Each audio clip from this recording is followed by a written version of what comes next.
promoting diversity in the healthcare workforce. It's not that anyone's against diversity, everyone's for diversity, There's no anti-diversity efforts out there, right? But unless you make it a priority, things don't change. And I think that's what we've done here at the University of Arizona. Daring to dream, a support system in place for underrepresented students. It's exciting, it's a little, not necessarily daunting, but scary because you have no one to seek for guidance. Like my parents are supportive, but they've never done this, they don't know. This is Arizona Week.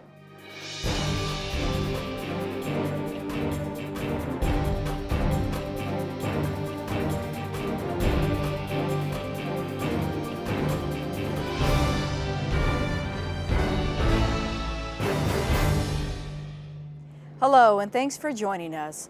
A third of Arizona's population is Latino and Native American, but that number is not reflected in the health field. The Arizona Health Sciences Center is working to change that through several summer programs for students designed to increase the minority workforce. Here's Dr. Skip Garcia, Senior Vice President of Health Sciences. I think if you look across our country, there's, been highlighted for a number of decades the need to address health disparities in this country, right? And I think even though we continue to write books and articles and surveys around disparities, we haven't made a lot of progress. I think one of the reasons that we haven't made a lot of progress is that we haven't diversified the workforce that takes care of folks in underserved areas. So if you're going to really make a sincere effort in improving the community's health in our country, and particularly in Arizona, you need to diversify the workforce.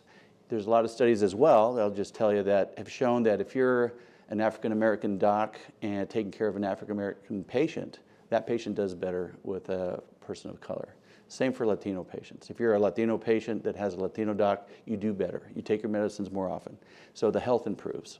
So there's lots of reasons to work towards diversifying our workforce. The gap between the number of African-American, American Indian, and Latino docs versus the population is widening. So we're not doing a very good job on this. Why is it that Latino patient will listen more to a Latino doctor? Well, it's cultural. The communication is easier and obviously more fluid.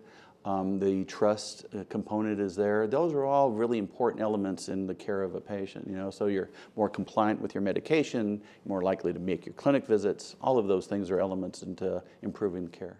And talk about some of the programs that are offered through Health Sciences. So we have a number of them. They're really quite exciting. Some have been around for quite some time, like MedStar program. The Frontera program is to acclimate students to the issues around border health. This PMAP program is a very interesting program, and it's a program where pre-medical admission program.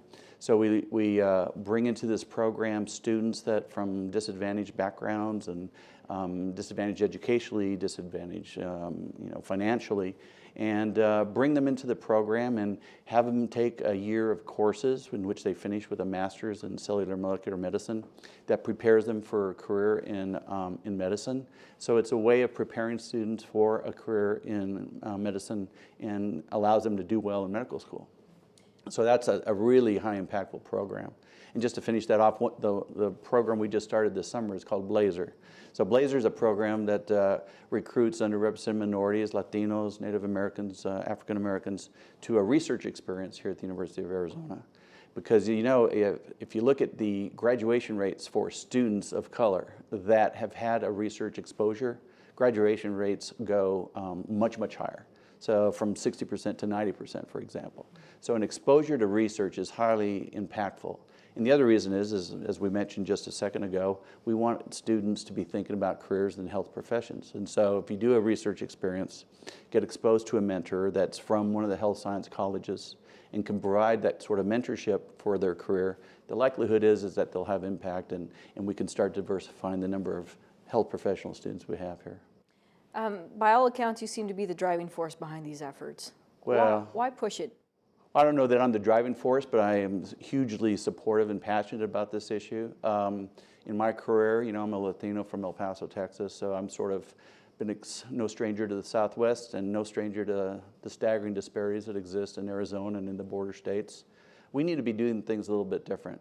This is You know, America is an unbelievably fantastic country with lots of wealth, and we need to take care of our population better, and this is a big step to doing that. What's it like for you when you meet some of these students and you hear their stories and maybe talk with their parents about this opportunity for their children? Well, you know, it's close to home, honestly, right? So my folks were first in their families to go to college. They both grew up in the what's called the Segundo Barrio, the second ward of El Paso. That's a very disadvantaged area. And so for students that come from backgrounds like that choose careers in medicine, careers in nursing, careers in pharmacy, it's fantastic. It's transformative. And I think that's, you know, the Latino and American Indian family are hugely supportive of those sort of efforts. And, you know, it's very gratifying for sure. You know, making a difference obviously is always a gratifying thing. What do you hope is the big goal out of these programs and for the future of medicine? Well, I think if we can have the sort of ideas being percolated and more pervasive across the country, the idea that a commitment to diversity in medical schools and pharmacy and nursing schools, et cetera. You know, it's not that anyone's against diversity. Everyone's for diversity, you know. There's no anti-diversity efforts out there, right? But unless you make it a priority, things don't change. And I think that's what we've done here at the University of Arizona. We've, in the last couple of years since I've been here, we've made a very, very strong focus on thematic areas of excellence for our Arizona Health Science colleges. And one of those areas is around health disparities.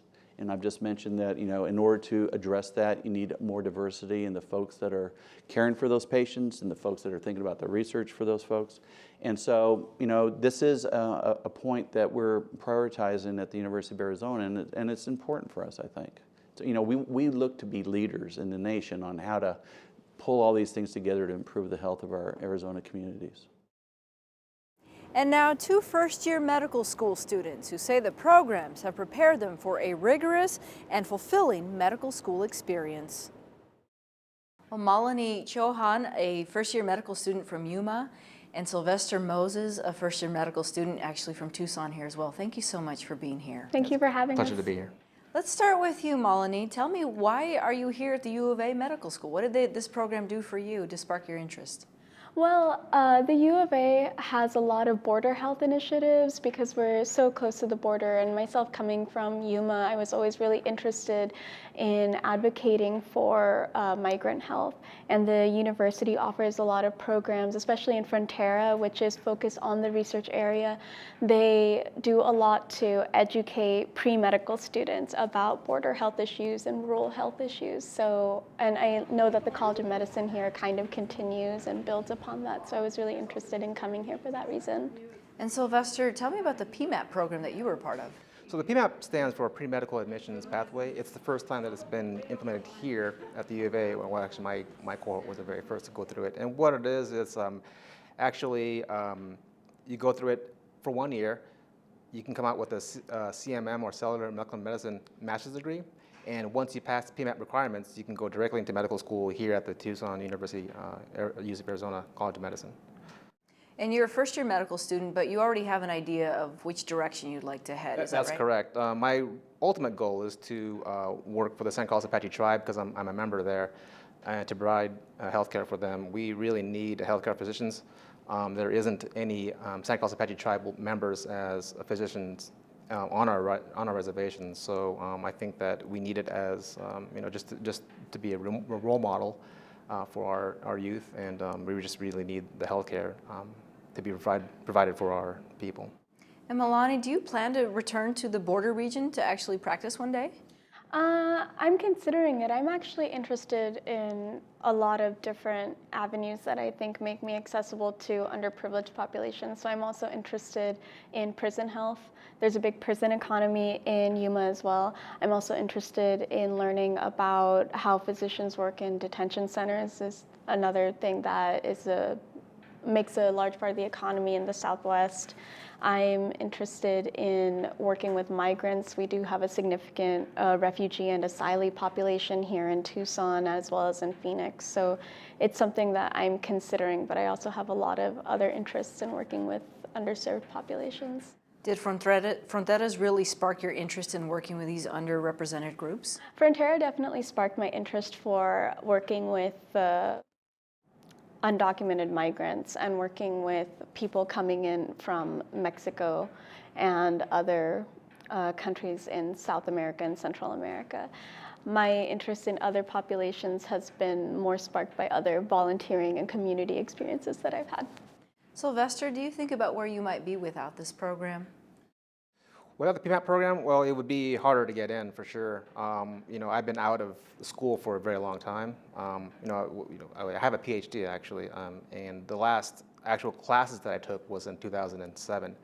And so, a lot's changed since then. Technology is there's a lot of different things that you can do with it, and that wasn't available when I was taking classes. And so, the thing about the PMAP program is that they really help you, with the learning specialists to sort of find a better way to learn material and to prep us for what's coming up in the first year of medical school.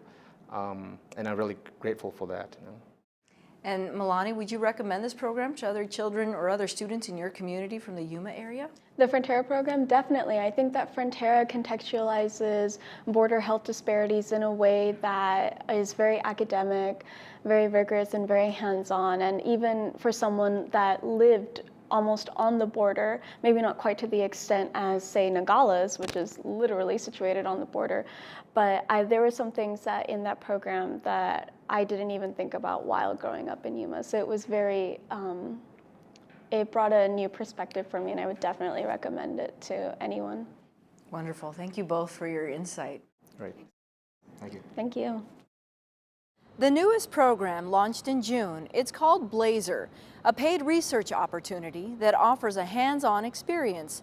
Yaren Hernandez just graduated from NAU and is using this year to prepare for entrance exams into medical school. Yaren Hernandez? Yes, Thank you so much for your time today. my pleasure. So you are in between. You just graduated with your BS from NAU, but you'd like to go to the U of A one-day medical school. Yes. But right now is a year off for Yes. personal reasons. Tell me how this Blazer program keeps you in tune with what's happening. So I first heard about the Blazer program through NAU, and it's the first year it's ever done, so there wasn't much information about it, just what they offered.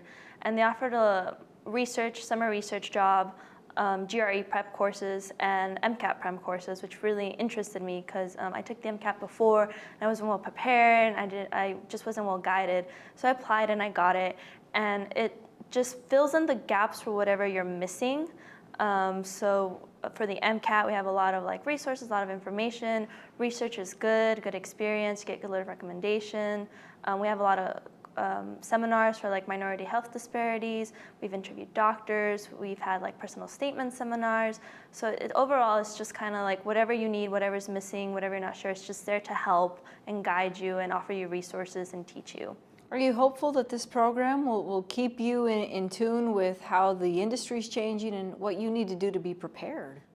Yes, through Blazer, I've met a lot of advisors, and we actually, one of our seminars was with the medical advising panel, and asked them questions and contact them. Especially for the MCATs, I feel more guided. I know where to look for resources. I know what's offered. So it's been really good. It's been really helpful. And just also opening our eyes. They also encourage MD, PhD route, which I didn't even know was a possibility. We also talk to MD, PhDs, and just kind of inside, people who've done it, people who work here, what it takes, and things like that. You're from a small town, a minority. Do you think this program specifically helps people like yourself to work in medicine one day? Yes, just from the very first day we had a meeting, I think half of us were Hispanic. We have three Native Americans and one African American. So all right away, it's you can see the minority population there from different walks of life, and everyone's really interested in different things. So it's not just geared towards one interest. It's people that don't know if they want to do grad school or medical school, and it's just really helpful from everyone. Half of us are from border and minority towns or regions, so that's really nice too. My roommate who I live with, we have that in common at least. We have the same culture, same expectations, same understandings, and same struggles as well, even though she is interested in something else. So we both have a common goal. Thank you to the people who started this program, and I hope it continues. I know this is the first year, and we've had ups and downs, but it's good, and anyone who's interested, it's a great program. You will be busy, it's worth it. It's not a, it's during the summer. I felt like I haven't had a summer, but it's totally worth it. It will help you, it will guide you, the people you meet, the connections. One of my friends, he's also in this program, is thinking about living in Tucson and applying to the U of A just the summer. Like this 10 weeks that we've been here have impacted him that much. Why do you want to practice medicine? I like it. It interests me. It's always changing. Like medicine's always changing, getting better, discovering new things. So it's fascinating. You don't get boring with it. Also, growing up in a rural community, like I remember hating to go to the doctor when I was little. And always such a big hassle. We always had to go to Mexico. I was always afraid. I never had a consistent doctor. We always had different people that would come in. So I just didn't enjoy it. And then as I got older, I kind of got interested in the sciences. And then I realized like I can identify with these communities, these two different communities, these two different cultures, like Hispanic, American, but I can never fully commit to one, being like bicultural. So working in a rural community on the border town, it's like perfect. And I enjoy it there. I enjoy talking to people, helping them understand. Being in the sciences, like as you get older in school, a lot of like freshmen come and talk to you and you're like, oh, I remember when I struggled with this. So that's why I want to be a doctor. Just to like better like the area I grew up in for future people as well. So being from the border town, talking about cultural issues, but also language barriers, how has that played a role in your life? So I grew up speaking Spanish, and I went to a bilingual school, so I learned Spanish and English. And I remember I struggled so much with learning English. I did not like it, and then over the years, my English got better. But my mom doesn't speak English, and I remember going to the doctors and teacher conferences. I always had to translate for her. And it wasn't until I was much older till I realized like the horror and the pain when you have to go to the doctors and you don't understand. So we went a lot to Mexico for like my mom's nerves and calmness and being able to understand. Because I mean, you're 8 years old and doctor's telling you to translate this for your mom. Like you're pretty sure you can mess something up. Or sometimes you're 8 and you just don't understand. So I realized that I have this like ability to speak both languages really well and understand people. And having translating for my mom, like confidence in doing it, and having lived abroad and not understanding a language, I like know how my mom and many people in her situation feel, and sympathy and things like that.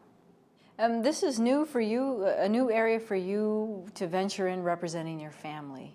That's got to be exciting. It is. It's exciting. It's a little not necessarily daunting, but scary because you have no one to seek for guidance. Like my parents are supportive, but they've never done this. They don't know. So it's kind of like you have to forge your own way and hope for the best. So being in the Blazer program, I've had Lori Vargo kind of like mentored me, and I was able to bounce ideas back and forth to see what was good and what was bad.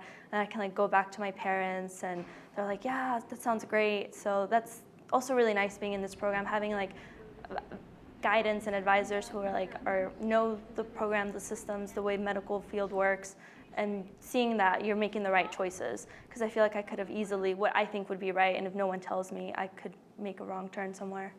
Without this program, given the fact that you need to take a year off of school, where do you think you'd be? I think I'd be struggling a lot more. I think I'd also be lost in the guidance area. Like I think my passion is still there, but I think I wouldn't know where to look, wouldn't know if what I needed to do. I also feel like maybe I'd be more easily to give up, because when you're the first one to do something, you run into a lot of obstacles, and at some point you just kind of realize that you just kind of get fed up with it. But with this, it's like when people tell you, oh, these obstacles are normal, there is an end, you see an end in sight. I think that's what really helpful, and I feel more confident that I can get into medical school, because I had a really, you hear everyone saying you need a really high GPA, you need a really high this, and you're just thinking like all these struggles, like I'm happy where I'm at, I've done really good. And then when you talk to your advisors, you're like, no, I can do this. I do have other skills that can like set off not having a perfect 4.0 or something. It sounds like this program will change your life. Yeah, I think it already has. Just like with the connections I've made, with the research I've done, the people I've talked to, I feel really good and really confident. MedStar began in 1969 and since then has welcomed more than 1,000 students from Arizona's most remote and underrepresented communities. Dr. Carlos Gonzalez is an assistant dean here at the U of A Medical School and says he wouldn't be here without MedStar. At the time, I was contemplating what to do. My main job offer was working with my dad as a roofer and working the summers, because it was the summer of my junior year. Earn a little bit of money in the hot summer sun, toiling with hot tar on the roofs of Arizona, Tucson, Arizona. A friend of mine came by in his 58 Ford, somebody I knew from the neighborhood, and he told me about MedStar. And he said, you know, hey, your options are you work with your dad in the hot sun, or you come to the university and I'll, you know, find you an experience and a job at the university working in air conditioning. Wasn't a hard decision. So I enrolled in MedStar, and I worked that summer in one of the labs here doing research. I enjoyed it. And it opened my eyes to medicine because you know, my family, nobody had gone into medicine. In fact, I was the first high school grad in my dad's family. You know, everybody was a miner or a roofer or a construction worker. So that was going to be my reality. And it changed your life. Changed my life. I mean, it opened my eyes. I mean, in high school, I thought maybe that med school would be a dream, but it was a dream because nobody had graduated from high school. So it was really a dream for somebody in my neighborhood. And so, you know, MedStar opened the possibilities and showed me that it would be possible. You know, I was good in math, I was good in science, you know, and so I could use those skills to pursue a dream. And you became a physician. I became a physician. Tell me a little bit about your path since then. Well, I was also very fortunate in that there was a small liberal arts school from Minnesota that was offering scholarships to minority students from the inner city. And since I grew up here in Tucson in Barrio Sin Nombre, I applied and they accepted me. This is a small school in Minnesota called Carleton College. Very small school, 1,800 students, very prestigious school. And so I was able to go there and I succeeded. But I got tired of the cold. I mean, Minnesota winters are real cold. So I decided to come home. And I entered into the University of Arizona here in 1977, graduated in 81, did my family medicine residency in Albuquerque because I wanted to do something different. And then I did a fellowship in adolescent medicine where I learned how to be a specialist teenagers. And I concentrated my efforts there with delinquent youth, underserved youth that didn't have physicians. And I worked with the juvenile system in Albuquerque, providing service. I came home because I owed the state of Arizona time. I was part of the Arizona Loan Repayment Program, and at that time, they gave you a scholarship, they paid you tuition, but you had to promise to come back and work in an underserved area. So I worked for 8 years at El Rio Community Health Center, and then I decided to do something different, and so I became a rural doc. So I worked for 13 years, I practiced in Patagonia, which is a small 900 small town, 900 people. However, my service area, people came to see me, was from the east side of Nogales to the west side of Sierra Vista, from the border to I-10. That whole catchment area is 40 miles by 40 miles, so in essence, 1,600 square miles. Small communities, probably total population 2,500, but I was the only doc there. I was fortunate that I had another physician from Tucson who came down and helped me one day a week to give me a break. But otherwise, you know, one doc in that office. You're now one of the deans here at the Health Sciences. Right. Do you think back to your days as a teenager on the South Side and what your life would be like without MedStar? Probably I'd be, you know, construction or would have gone into the mines and then got fired from the mines because the mines closed down. You know, maybe I would have gone into business, I don't know. But pursuing my dream, being able to fulfill my dream has been great. And one of the things that I've always tried to do is encourage other kids, to pursue their dreams. I've been active in MedStar, and when I got here, I was active in the admissions committee, trying to make sure that we took into account the full aspect of a student when they're applying, not only their grades and their MCATs, but hey, who are they? What are they about? Where are they coming? What skills do they bring? How are they unique? Because uniqueness is very important. Your daughter also went through MedStar, and she's now well on her way to being a physician. She is. She grew up in Patagonia and Nogales. She went to school in Nogales. She graduated from there and then she also wanted to go out of state. So she went to the University of Miami in Miami, Florida. And she got tired of the humidity and came home. And so she enrolled here at the University of Arizona. She graduated, and now she's doing her family medicine residency in Albuquerque. She's finishing her 3rd year, and she's going to pursue a fellowship, extra study in maternal and child health, where she'll learn how to do C-sections and provide total care for women and children. For parents who might be watching this and wondering about encouraging their children to pursue medicine, what would you say to them? Encourage your students to do well in math, science, and probably most importantly, English. Because medicine is about doing a lot of reading and writing and understanding what's being written, comprehending it. As I tell a lot of students, you don't have to be a genius to go into medicine, but you have to be willing to work hard and be able to comprehend the information that's being given to you. And on top of that, you got to have certain skills, the skills of listening and being able to gain trust from patients, because that's really what it's about. Listening to your patients, them trusting you, and then you in turn helping them get well. This year, the University of Arizona Medical School welcomes its most diverse class in school history, with more than 40 minority students. They'll graduate in 2019. For all of us at Arizona Public Media, I'm Lorraine Rivera.